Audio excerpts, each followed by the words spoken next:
Well, all right then, I'll start. So good evening, everyone, and thank you so much for being here tonight through the magic of Zoom. My name is Alex Hunt. I'm a professor of English at West Texas A&M University, and I'm sitting here in my office at West Texas A&M right now. And I'm just so pleased that we have a way to put on an event, even though our on-campus events are pretty well canceled here at the present time. But you know, we think that what we do is important and we want to carry on.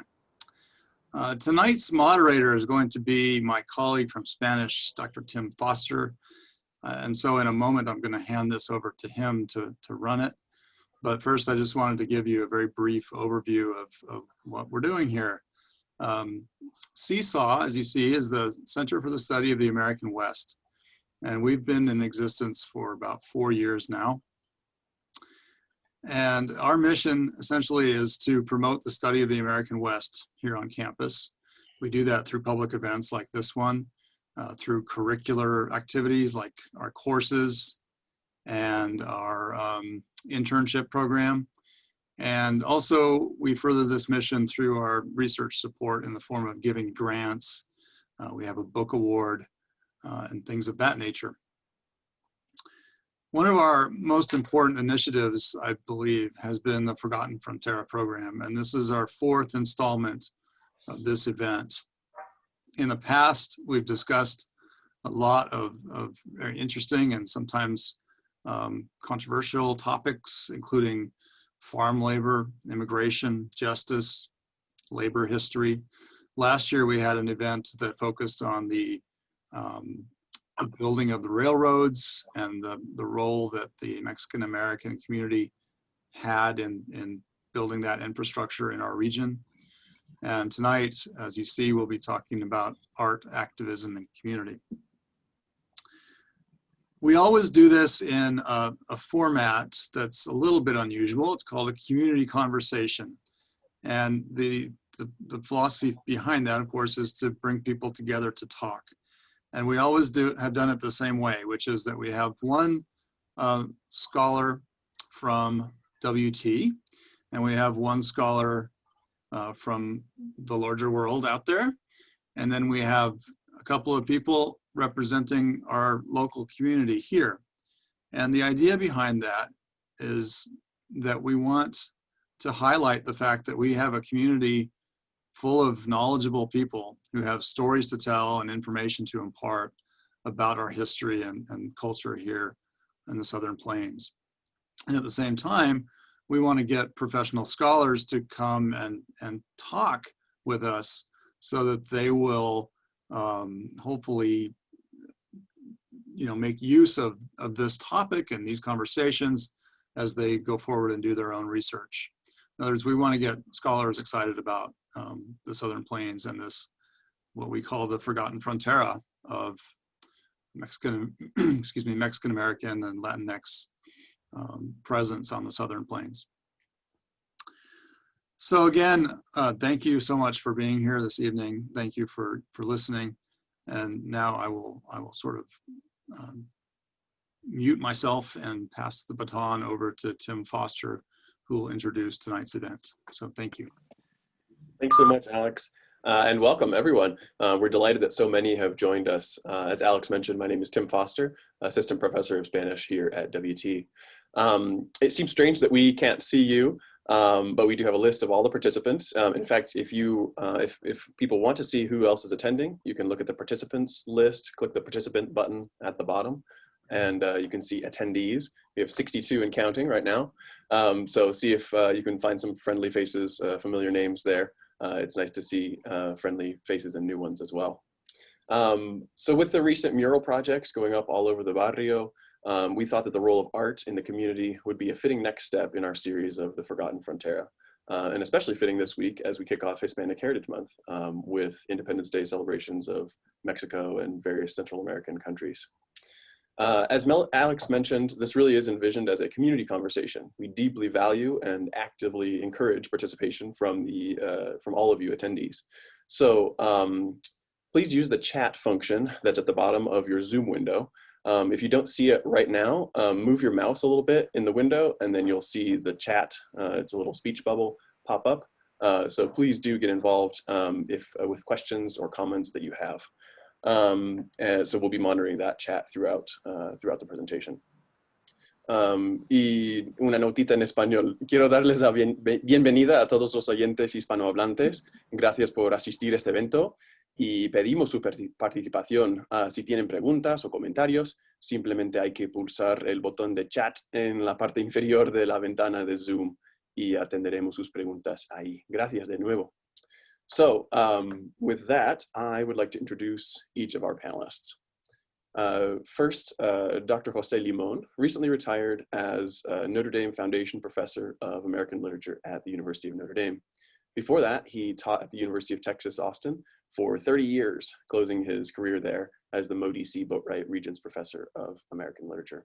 He earned a BA in philosophy, an MA in English, and a PhD in anthropology, all from UT, where he also assisted in the foundation of the Center for Mexican American Studies. He's the author of 4 books and numerous scholarly articles and edited volumes, most centering on Mexican American culture, literature, and folklore in the American West. So he will be our first panelist. Our next panelist will be Dr. Andy Reynolds, who's a professor of Spanish here at WT, a newly minted professor of Spanish here at WT. He earned a PhD in Spanish from Indiana University and has taught at WT since 2009. His research focuses on 19th and 20th century Spanish American cultural production and literary history, encompassing text, image, and print technology. His most recent book, co-edited with Heather Allen, is entitled Latin American Textualities, History, Materiality, and Digital Media. Around campus, before COVID, he was piloting a service learning program providing Spanish interpretation services at Heal the City Free Clinic in Amarillo. Next up is Joey Martinez, also known as Wise One, a graffiti artist, veteran, and small business owner in Lubbock. He served in the Marine Corps for 7 years and spent 6.5 years working at Pantex and living in Amarillo, and earned a BFA in Fine Arts from Texas Tech University in 2018. He owns and operates Wise Illustrations and Graffiti Supply in Lubbock.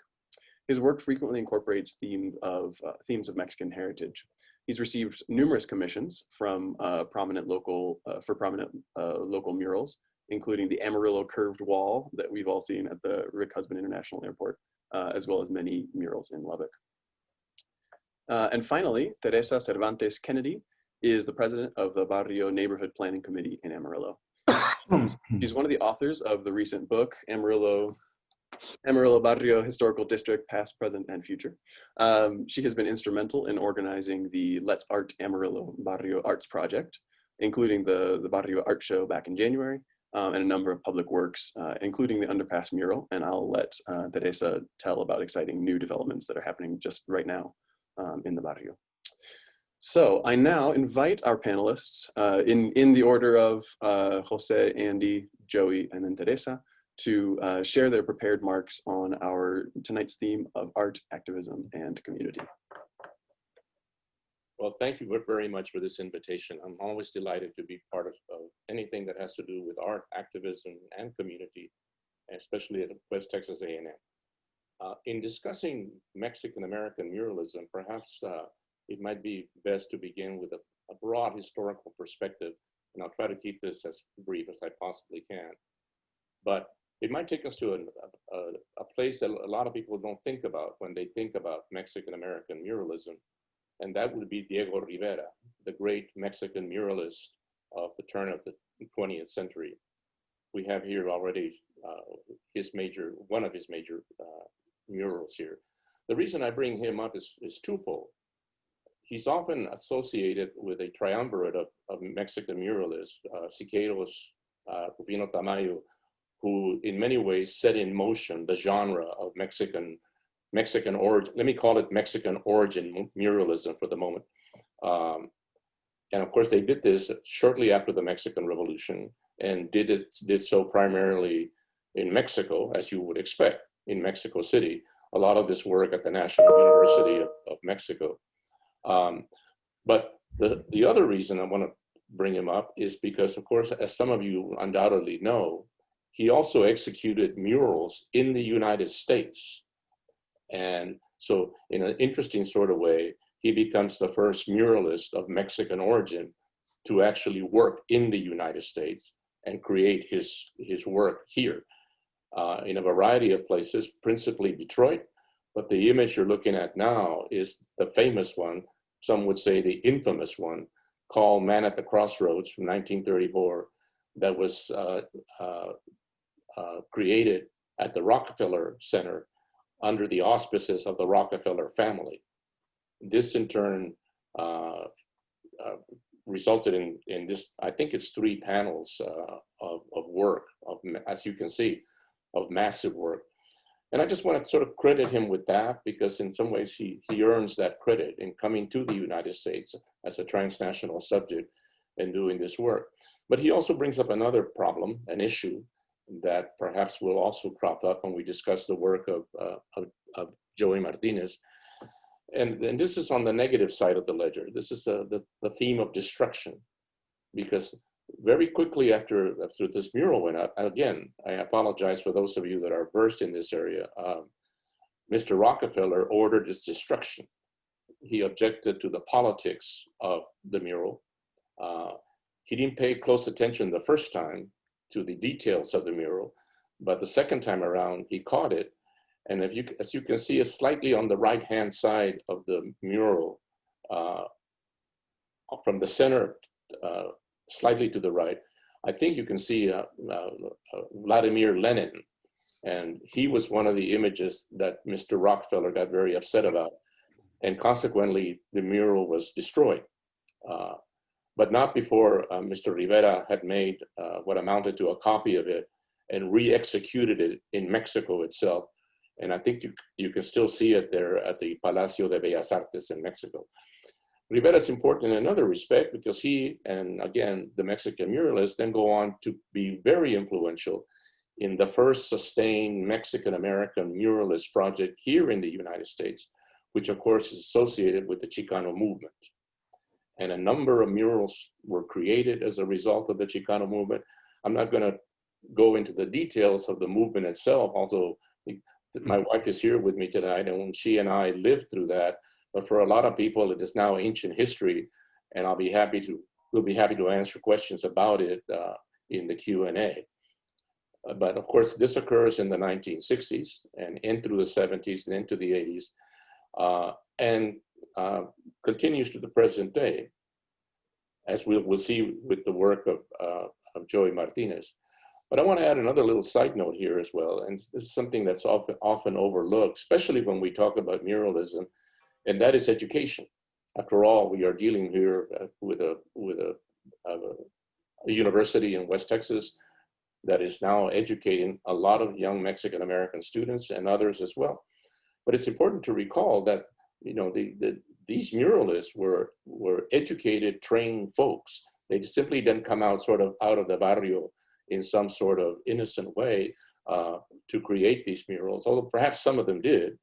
But for the most part, every time that I see a mural, every time that I see any production that has to do with Mexican-American culture and the arts and literature and so forth, I always want to remind myself that this is the first generation in the 1960s that gets a substantial education at the college and university level. And a lot of these folks have degrees in fine arts and are thus empowered, as it were, and trained to then execute this work.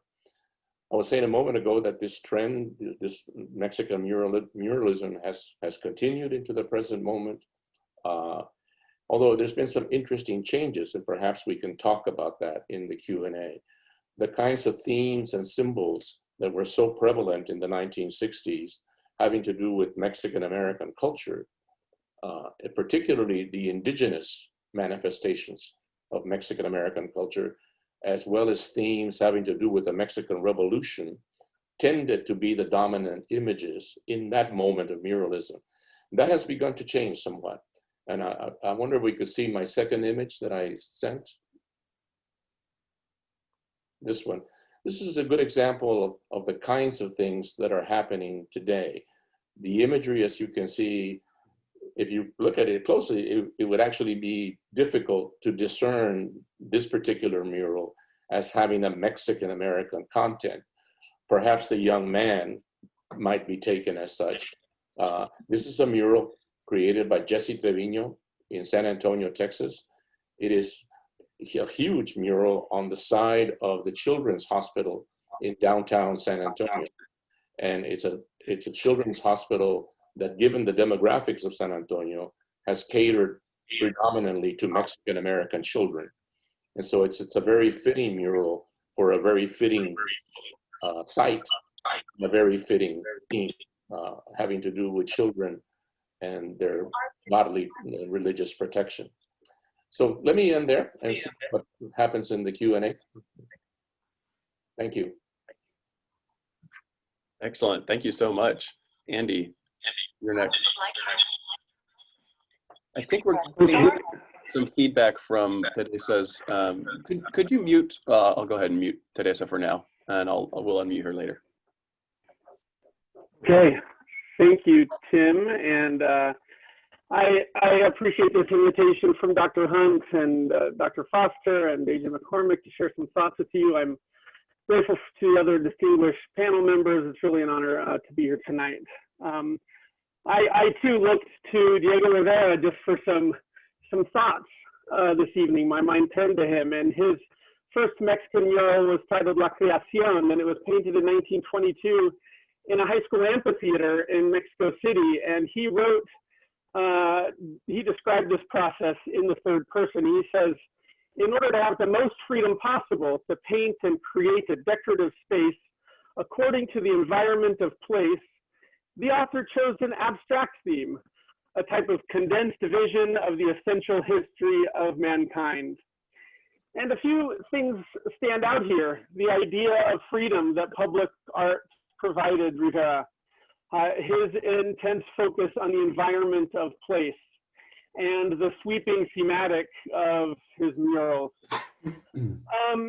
He somewhat pretentiously, as Rivera often was, expresses that this first mural marked, and I quote him again here, the first time that contemporary modern art has had occasion to work in its true function and role, which is la gran decoración, he calls it, which I translate as large-scale artwork.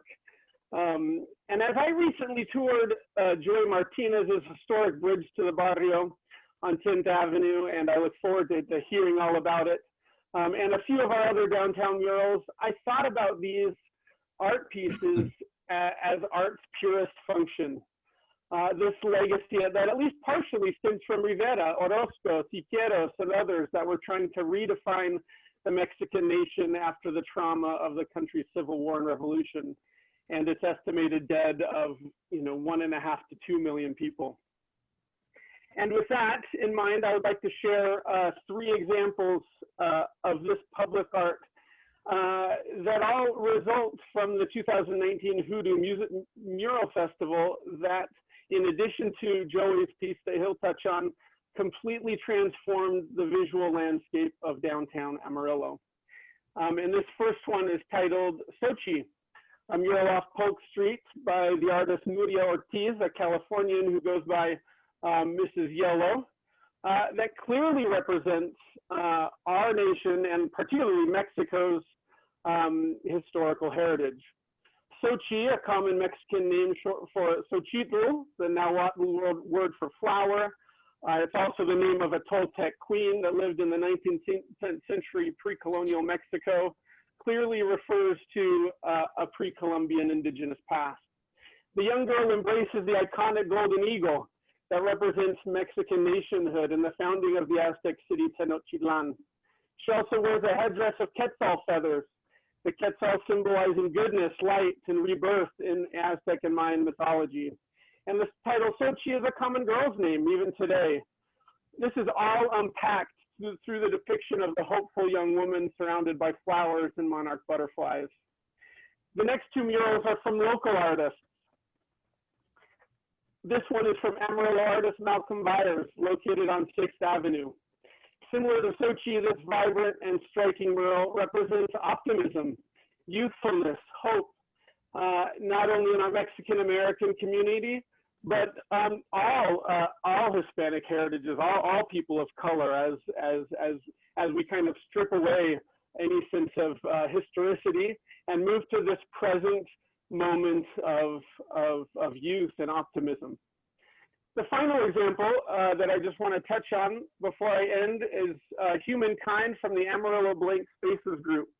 Blank Spaces is a public art mural group made up of high school students across the Amarillo ISD. The executive director is the extremely talented Caprock art teacher, Sean Kenedy. Blank Spaces is constantly working on incredible projects and is a space for young women, especially young women of color, to express what it means to be part of this community. And I really want to plug their Instagram account. Right now they're selling hoodies and t-shirts to help support what they're doing. And so please go check out that Blank Spaces Instagram and support them. You can see their amazing work at Paladero High School. They have an amazing, huge mural right on the high school. And recently, they completely transformed the Snack Pack for Kids warehouse on Southwest 3rd Street. The freedom of expression, sweeping themes of culture, youth, optimism, and Latinx heritage indeed ground these murals in their environment of place here in the Panhandle. They reflect the creation of an Amarillo transitioning towards a renewed consciousness of history and a vibrant potential for expression and creation. All of these three murals, in addition to Joey's work, have, again, transformed the visual landscape of downtown Amarillo and are shaped by the representation of, at least the three that I show here, they're shaped by the representation of and creation by young, powerful women of color. And I cannot think of a better voice and vision to lead us into the upcoming decades of the Panhandle. Thanks.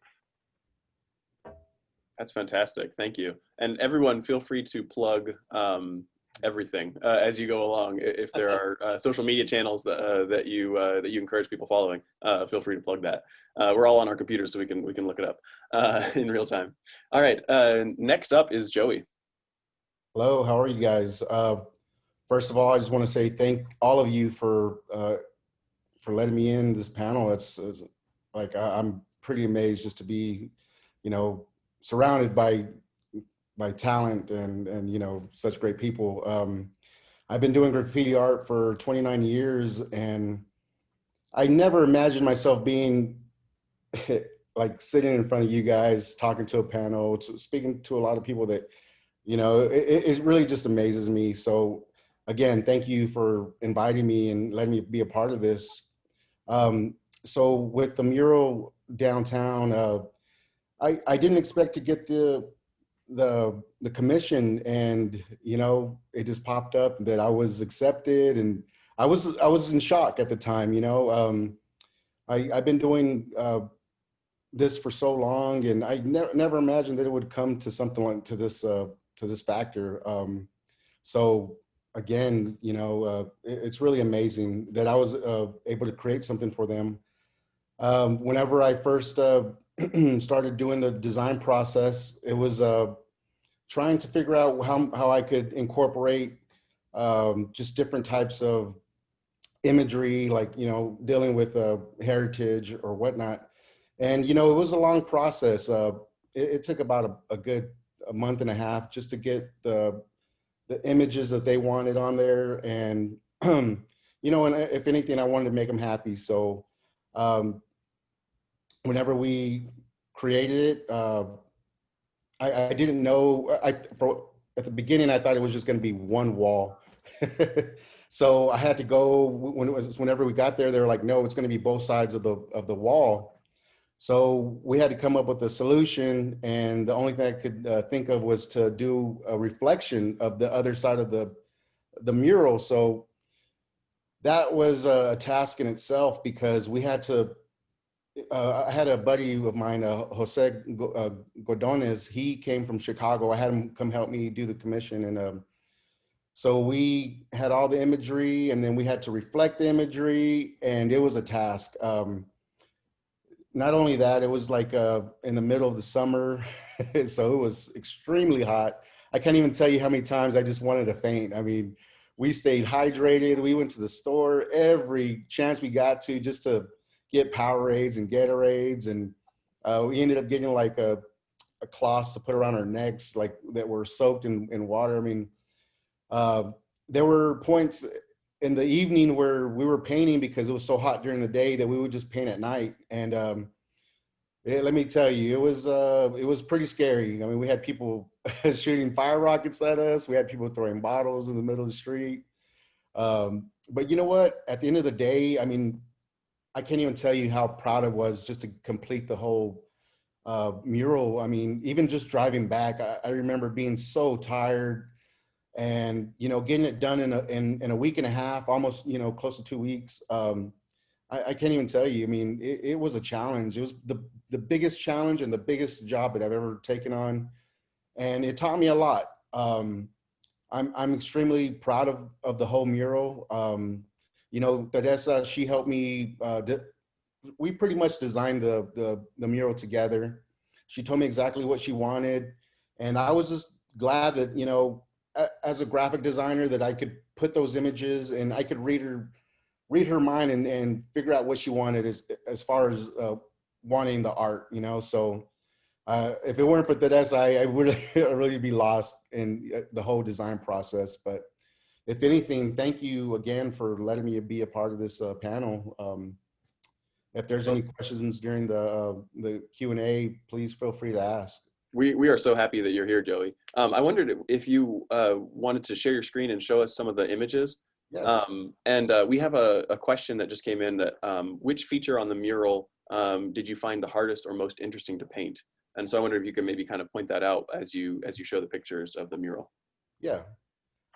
Let me see if I can remember how to do this. So most of these, if you can see, there was only like 3 feet of distance in the walkway.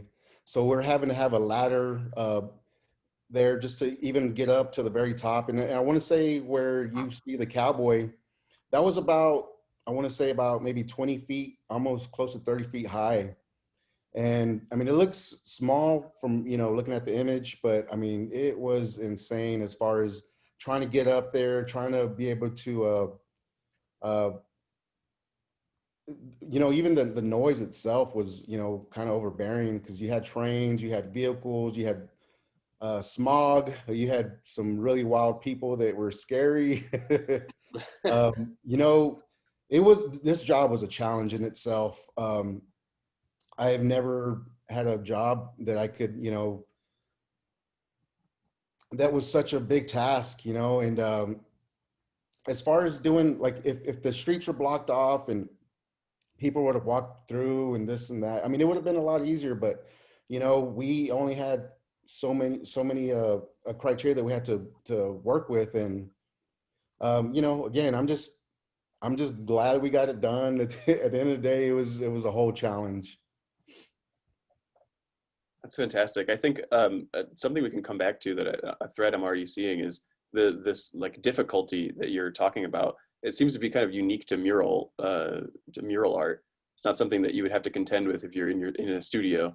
And so how does that affect the work? And maybe a question we can come back to later. We're getting some great love coming in on the comments on the chat. So thanks everybody. Keep it going. That's a wonderful image there at the end. Pictures don't do their justice. Sometimes you have to see it up front to really appreciate, the work. Again, it was a big process. So, I only thought that I was going to do one wall, ended up having to do both walls, or, all four murals pretty much. That's pretty much what it was, is 4 murals. And even just to reflect the images, it was insane. I mean, trying to get everything adjusted, the wall, the whole direction of the streets was in a slight angle. So on the opposite wall, it would be bigger, and then on the other wall would be a lot smaller. So, we had to do a lot of adjustments, and just in doing the whole, creating the outlines to get the design, it probably took about 2 days just doing that itself. And, in the heat, I can't even express how hot it was. A hot day in Amarillo is no joke. But you know, I'm just so thankful to be able to be a part of this organization and to do the work for them. And I'm very thankful for Teresa for being there and you know, being there when we needed her, you know, the most. So thank you. I can't even tell you how much that means to me. That's great. Well, I think that's a nice segue to Teresa. Before I go to that, I'm just getting some great comments. Wonderful maestro Joey Martinez, un gran aporte para nuestro Amarillo, a great contribution to our Amarillo community. So excellent. Thanks for everybody who's chiming in on the chat. So Teresa, with that, I'd like to turn it over to you to talk about the project. Thank you. First of all, Joey, thanks to you. This is such a beautiful mural, and the work that you did and the extremities that you had to deal with the heat and the you know, we didn't close the roads until the actual day of the ribbon cutting was pretty incredible. And so kudos to you and to your friend who helped you that just made it work so well. And as we met as a board to decide what did we want this to look like, we knew you had the talent to do it, but we knew we also wanted to record our history, and that's what we did with this mural on the south side with the Hispanic mural and the Barrio historical sites, and on the north side are the center city sites, or our downtown Amarillo. So thank you for that, for being a part of that, and for taking all my phone calls. There were many. The Barrio neighborhood was actually born in 1889.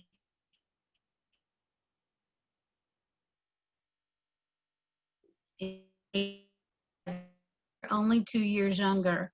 This neighborhood is only 2 years younger than the city of Amarillo.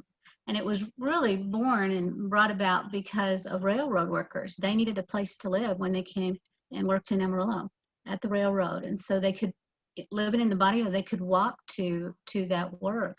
Just, it wasn't far from their homes. It also allowed our families to really be resourceful, because these families were about family, faith, culture, resourcefulness, education, and they really had an opportunity to think outside of the box because there were places that they couldn't go. And so they would create their own pool hall, their own business.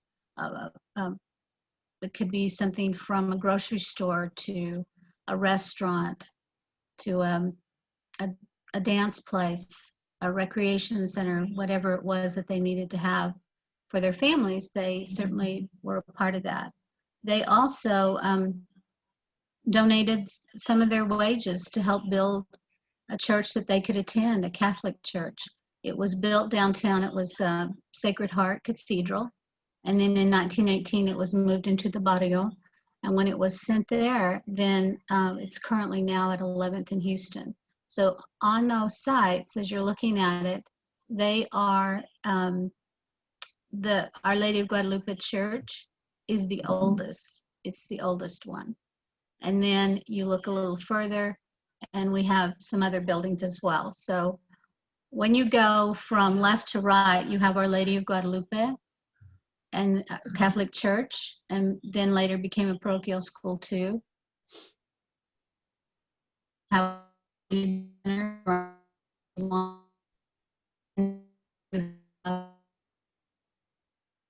from 891, and then we have an elementary 1922. Power Church is in there from 1955, and then Alamo Park 1945. So a lot of history is here. People spend a lot of time there from the Barrio neighborhood and continue to spend time there as well. We also found that in 2017, the city of Amarillo came together with local residents, community members, to create a written plan about the neighborhood, how to revitalize it. And so we started with 22 members and then moved to about 13. We currently have a board of 9 active members. And the board is called the Barrio Neighborhood Planning Committee. I'm really excited about it. We've been in place about as a board for a year and 9 months. And it's allowed us to do we kicked it off basically with a historical book, then the mural, historical map, and now we're moving into 10th Avenue revitalization. We call it our lighting project. And this week is Tuesday started Hispanic Heritage Month, and we kicked it off by unveiling the first street topper that's in English and Spanish at 10th South Garfield, which when you look at this mural, you actually go one block east and you're there at 10th South Garfield. And then we unveiled the 8 photos of the streetscape, and that's what you're looking at here. So for those, especially from Amarillo, at the one below, the one on Grant, that's when you're just starting to go under the hill. And so you can see Joey's mural there to the left, and then it's also on the right. And then you're coming up past Garfield to Arthur Street. And that's what this will look like with the revitalization. It's ADA accessible sidewalks, the widened streets, the walkways that'll be there, there'll be engraved pavers around the brand new decorative lighting. There will also be our BMPC initials in the middle there. There'll be some places to have food trucks and place to eat. On your screen there is looking, let me make sure I have the right direction there. The top one is looking east on Arthur Street, and the bottom one is looking west between Cleveland and Arthur. And so you see the umbrellas and that would be where our food trucks would be. We wanted to make this beautiful. You see a little bench on the bottom down there. There'll be 4 bus stop benches on 10th Avenue. So it really allows us to make this comfortable. This is going to be pedestrian friendly.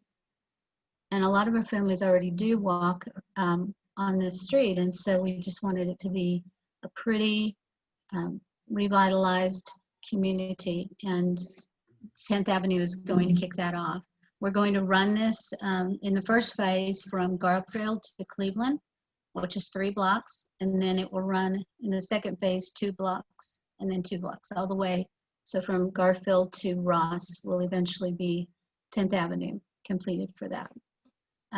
After we did the kickoff, I've had several calls about the Barrio street toppers, and so just an FYI, there are 7 left to be sponsored, but I've been getting a lot of emails and phone calls about those. They are in English and Spanish, so we're excited about that. This board, the BMPC board, our residents, City of Amarillo planning staff, and our businesses and community are very in support of these changes. We're excited about that, and it allows us to really work on our mission, which is preserving and revitalizing the Barrio for all generations. Thank you. That's fantastic. Thank you so much for that overview, Teresa. I saw in the comments that someone was having trouble seeing the images. I was just gonna see, could someone else, some other participants or attendees, tell me if you were able to see those? Now they're off. The images were off, but okay. Some people say, okay. I'm sorry for that technical glitch. That if some people couldn't see the images, but you can certainly go to the Barrio Neighborhood Planning Commission or Committee website, and there I think those renderings from the streetscapes are on there, as well as some pictures of the murals. So excellent. So I want to kind of redirect things a little bit and talk about one of the elements that I saw in your work, Joey, not necessarily in this mural, but in some of the other ones, was that you have Mexican heritage and especially indigenous heritage in some of the murals that you paint, especially throughout Lubbock, I've seen. And that was I wanted to hear about what are your inspirations in terms of Mexican heritage, and then if Jose and Andy could chime in on kind of the importance of indigenous iconography in the mural movement, in the Chicano movement, and how that is expressed going forward today. Well, I will start off by saying that, when I was a kid, I grew up in a community where there was a lot of gangs. There was gang graffiti all over a lot of populated areas. And one of the main things that I wanted to do was paint over them and put something that people would have a little bit more respect for, you know. And so I would just go and I was growing up as a kid, you know, I was only 12 years old, and I was like, I would do it illegally, but I would go paint stuff like Mexican pride, Chicano art, just a lot of things that people would be more inspired by, you know, especially in the Hispanic neighborhood that I grew up in the Arnett Benson area in Lubbock, Texas. And it wasn't until, you know, I went to high school, I had a teacher, his name was Esteban Gomez, and he was very inspiring to me. He'd always push me, you know, pushing me from not only graffiti, but pushing it to more of an art aspect. And like he was just, you know, he was a good mentor for me, and I didn't never have that growing up. I grew up in a broken home, you know, and you know, it was just my outlet to go out there and paint over a lot of this stuff, and to have somebody that like believed in me. It meant a lot to me, you know. Excuse me, I'm sorry. No, yeah. Thank you. Excuse me. It wasn't until I started doing more stuff and people, I don't know what it was. Like people were always like, hey, you're gonna do good things, and a lot of people were positive around me, and so, you know, it was then that I started doing more research, and then, you know, even bringing up Diego Rivera, like, I mean, he was a big influence in doing mural work. So, you know, to hear about amazing artists like that, it just it made me want to be more involved, and made me want to learn more about myself, because you know, just being a lost kid that, you know, just trying to do good things. I mean, I really had to do a lot of research, and even, you know, working on my, you know, like the third degree that I had, I just, you know, I made it to a point that I wanted to learn more about my culture. So, you know, I was lost, and, you know, it was art, you know, teachers and mentors like that made me want to do more research to find out about who I really was, you know. So I was a president of an organization called Who Am I, or Quien Soy Yo. And, you know, it was just, it made me really just dig deep into myself to figure out who I was, you know. So again, I apologize. It just, you know, things like that, it really built who I was, you know, and then just learning about my culture, just, it makes it even more powerful. That's fantastic. Thank you so much. Thank you. Wonder if Jose or Andy, if you have any thoughts? I'll offer a Go ahead, comment Jose. because, you know, you were asking about the indigenous motifs here. And if anything, you know, over the years, I have come to resist that somewhat. It's because in the 1960s, it was such a predominant iconography in the murals.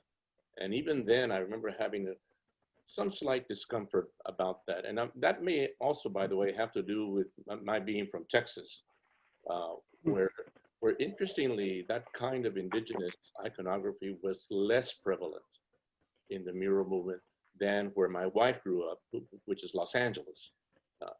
And now what accounts for that difference has a lot to do with history, immigration patterns, where people came from in Mexico. But I just wanted to make that point, that even though it's obviously of great importance to have that kind of imagery, you know, and because in dealing with any of these art forms, we also want to be always critics and not take them necessarily at face value.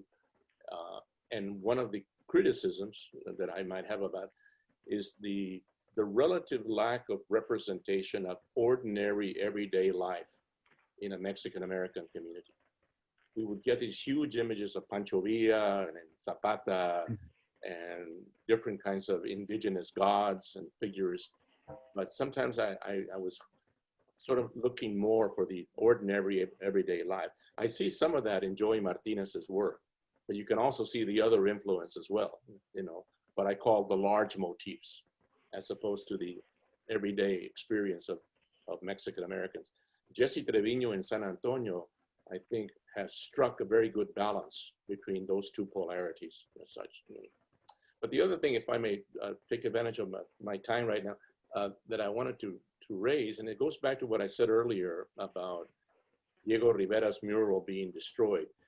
And I was really intrigued that Joey brought this up, and that is what is now, again, one must be, I think, always very critical, but also candid about these matters. There is a tension within the Mexican-American community between what turn out to be really two art forms, or perhaps one might want to debate that, whether one is and one is not. But the art forms being the murals, of course, that we're talking about, but then the problem of graffiti. And I in the introduction, Joey was introduced as someone who does work also on graffiti. And so I was very curious how that, I guess I want to call it a struggle, for lack of a better word.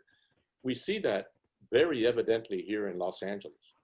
That is, Joey was talking about painting a mural over graffiti. Well, the graffiti guys are back. They're painting graffiti over the murals in some cases. And that's a really difficult problem, And in some cases, the muralists are coming right back as well and restoring the mural over the graffiti, if you will.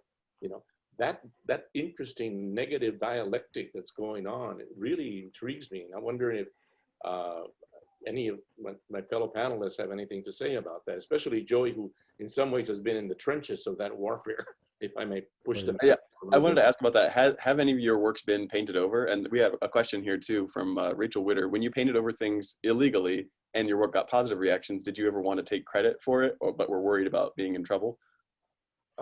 Honestly, I was more afraid of some of the gangs. I was afraid that they were gonna have, it was gonna have some kind of backlash, and I probably heard maybe 2 negative comments, from some of the works that I've done. But other than that, like the whole neighborhood, they were so positive about it. They loved it, and that right there, it put a light bulb in my head, and I was like, this is it. It put fuel in, or like fire in me to want to create more. And, and that's when I started coming out more into being more like doing more work legally, and asking permission, seeing if I could do murals for people, and it worked. And that just made me want to create more. It made me want to do better in school. I actually started, I started doing better in school, and it made me want to join the Marine Corps so that I can get my education paid for in college. And, again, like I'm about to work on a 4th degree. So, and I owe it all to graffiti. Graffiti's been there for me. And as far as, I'm sorry, I kind of got lost. Have you had murals painted over before? I have had murals painted over, and it's there's a lot of different politics. It goes both ways. Some people might not agree with some of your work. Some other artists may not agree with your work, but I kind of see it as more of a respect kind of thing. I know that sounds odd, but if people are so worried about what I do to want to go paint over it, that just gives me that much more credit, because I'm obviously doing something to get somebody's attention, and I've had to repaint over some of the things that people have destroyed. And, that's the cool thing about spray paint, is it's so forgiving. Like I can go make a mistake and I can go back and fix it, and that's why I love doing what I do, is that it just, it sends out a message. And even as a kid, even as an outlet, it just helped me therapeutically, through the military, through livelihood, whatever the case, it's really been there for me. So if somebody destroys something, I'll just go back and fix it. It's not a problem.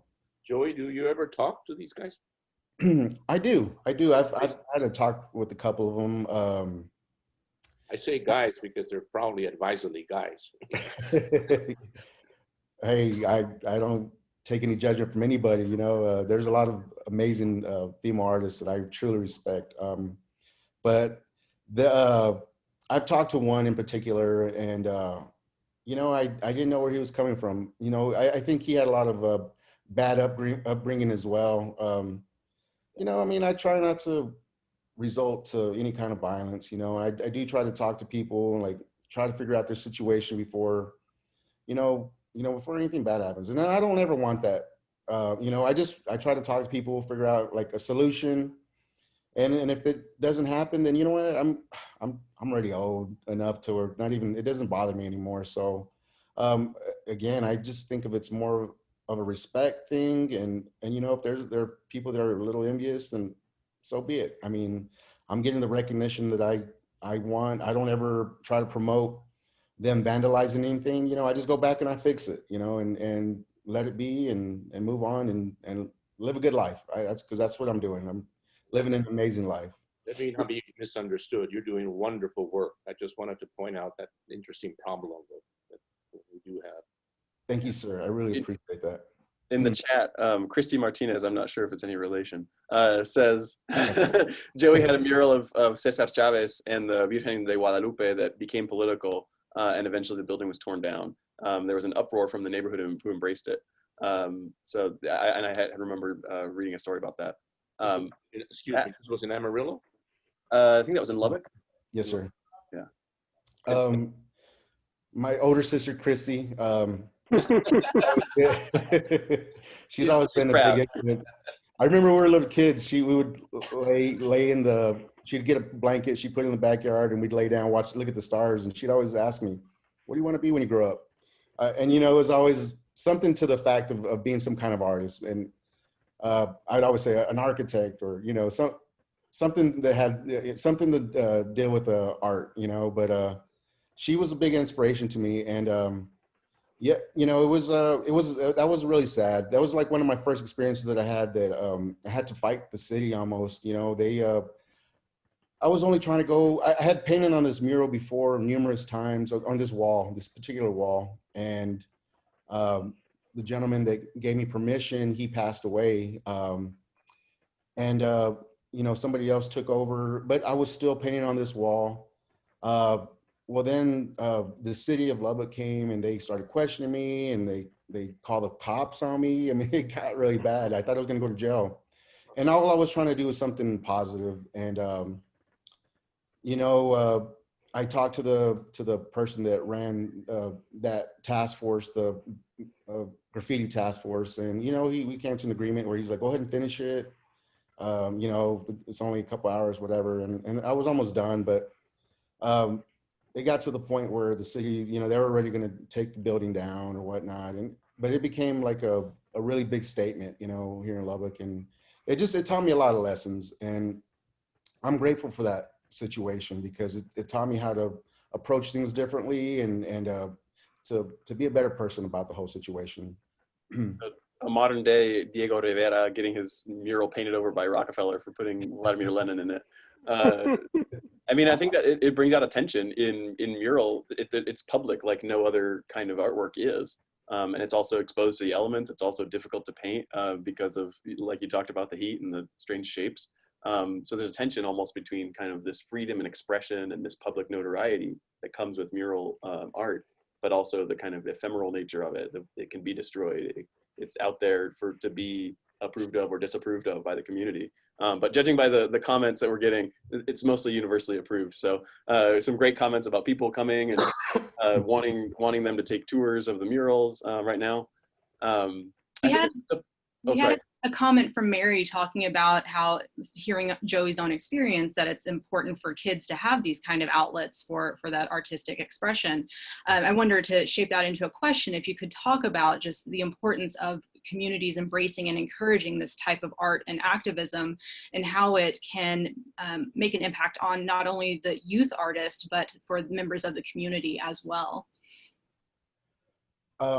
You know, I've always tried to be that person to reach out to the communities, you know, in any way I can. I'm like one of the bigger like sponsors as far as like donating to different organizations, you know, and I think it's really important that people reach out. You know, if I'm not like trying to give myself some type of ego, but I feel like I'm very privileged in the position that I am, and I try to use that to the best that I can, to the best of my advantage. And I'm always trying to reach out to other people. You know, I do a monthly class, and I try to teach the young, you know, and I try to teach them in a direction that I was never given, and the right way of doing things, and, you know, asking permission to do things, you know, just the correct way of doing things.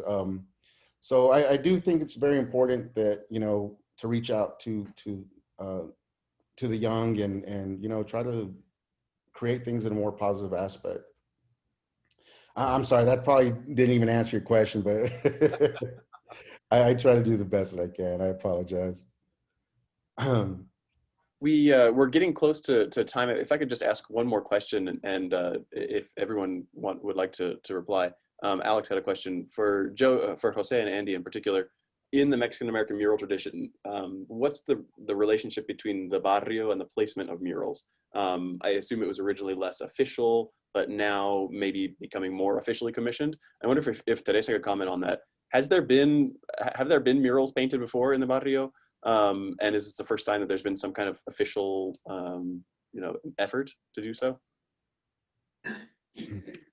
From what I know, I've only been here since 1981.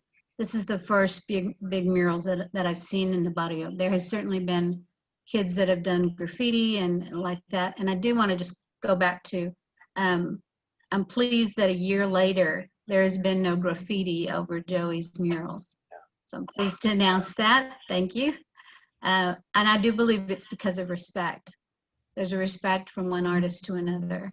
The other thing I want to say about youth is that we had a student at Caprock from Blank Spaces design our logo for that exact reason, because we wanted youth involved from the get-go with this committee. And so I'm excited that we have these two murals to be able to share. And eventually we hope to have another mural on 3rd Avenue. So it's very similar to 10th. It's on both sides. So just a heads up about that. That's great. Any closing thoughts, Andy or Jose? Well, I just wanted to put my wife is here, and she was reminded me that the famous muralist here in Los Angeles, Judy Baca, often lists students in the execution of the mural and the painting. And I just wanted to also note that I don't know how much Joey does that, where you actually recruit students to come and help you, execute the mural. I definitely do. Whenever I teach classes, I always look for new talent, and one of my biggest things is to encourage people and just let them know, what an amazing job they're doing, and just like how I was taught, and I definitely just try to reach out to people and especially if I see talent, I try to bring them in and just create amazing work. I think that mural work just brings so much economic development, and it helps a lot, so if anybody needs any mural work, a little bit of promotion out there. I'm just kidding. That's a great note to end on, actually. So I'd like to give everyone a chance to promo upcoming events. So I know Andy and Jose, you have some events. Teresa, if there's any events, Joey, if you have any, what kind of projects are you working on? Any upcoming things to announce? Y'all go ahead. Yeah. On October 12th, we have two Latinx women poets coming. Natalie Diaz, who is a MacArthur winner, and actually her book just was nominated for the National Book Award, will be joining us at WT along with Wendy Trevino. And hopefully that'll get out on the CSAW list. I'm going to be sending some faculty some details tomorrow. But that's going to be a huge event for our department on October 12th. So really look forward to that. And I just want to plug the comment about this shows the need for more Mexican-American Chicanic arts and ethnic studies by D. Garcia. I appreciate that and agree. So I'll just, that's what I have. Excellent. Jose, do you want to talk about your upcoming event? Well, I was going to defer to Alex on that, but I can say, you know, as some of you know, we've had a rescheduled lecture that I was supposed to give at West Texas A&M, and that's coming up in October by way of this kind of a medium, I think. So. Yes, October 29th. It's the lecture. Maybe you want to add to that? The recording will be, I think, streamed at 7 p.m. And then there'll be a live Q&A at 8 o'clock. We think we're still working out the details. Keep an eye on the CSAW listserv for that. But it's going to be about the streets of Laredo, right? An upcoming book project, correct? That is correct. Yes. Excellent. I don't know if Alex wants to add anything. I just want to say we're so excited. You know, you might remember that October. It seems like 10 years ago. This was just October of what? 2019. We had José Limón on campus to give this great lecture, Streets of Laredo, and he flew in that morning, and then the snowstorm hit, and you know, I was getting emails from my dean saying, you better cancel that, you have to cancel it. So it didn't happen, but we're finally going to do it, and it's going to be fantastic. And repeat that date one more time. October 29th. October 29, Streets of Laredo. So please look for that. And Jose, that will just be such a fulfillment for me, because I love that lecture. I'm just looking forward to it. Yeah, me too. So Joey and Teresa, are there any upcoming things you're working on or upcoming events to promo? At this point, the only thing I have is just doing a lot of local work. I recently did a painting of Patrick Mahomes across the street from Texas Tech University, and Patrick Mahomes shared it on his Instagram. So I was so excited to see that. Yeah. I guess you made it. You've arrived now. I probably got about 400 new followers on Facebook and Instagram. So it was exciting. And then Texas Tech just posted it on, or put it on their magazine, or their newspaper, I apologize. So I was really excited about that as well. So it was cool things, cool things happening. But if anything, yeah, just a lot of local work. Fantastic. So any people out there wanting to commission a mural, you have the person here. And Teresa? Yes, we're still selling our street toppers. Should be through the end of this month. We have about 7 left. And then in 2021, we'll be able to work with the city and starting the 10th Avenue renovation. So we'll keep you posted on our 2 Facebooks, Barrio Neighborhood Planning Committee and Let's Art Amarillo Barrio Project. And then we will also be doing in January, kicking off our engraved brick pavers that'll go around the light fixtures. And so families and individuals and businesses can sponsor those as well. So we will be working on 10th Avenue quite a bit during this time. So thanks for letting us be a part of this today. That's wonderful. Well, just to close things, I want to thank each and every one of the panelists for your expertise and great insight on these questions tonight.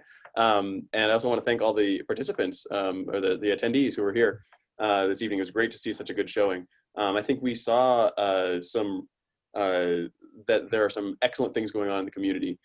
We saw this has a rich tradition in American culture, Mexican American culture.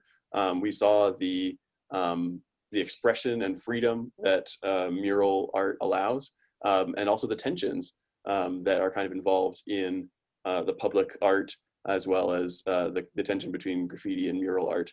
But I think the clearest voice that came out to me tonight were all the comments saying we want more of this. So the clear winner of the night is more art, more public art, more murals, especially representing forgotten communities. So thank you for all of the work that you're doing, everyone that was on this panel, and go off and make art, everybody. Okay. Thank you. Bye. Thank you, everybody. Everybody have a blessed evening. Thank you. Bye-bye.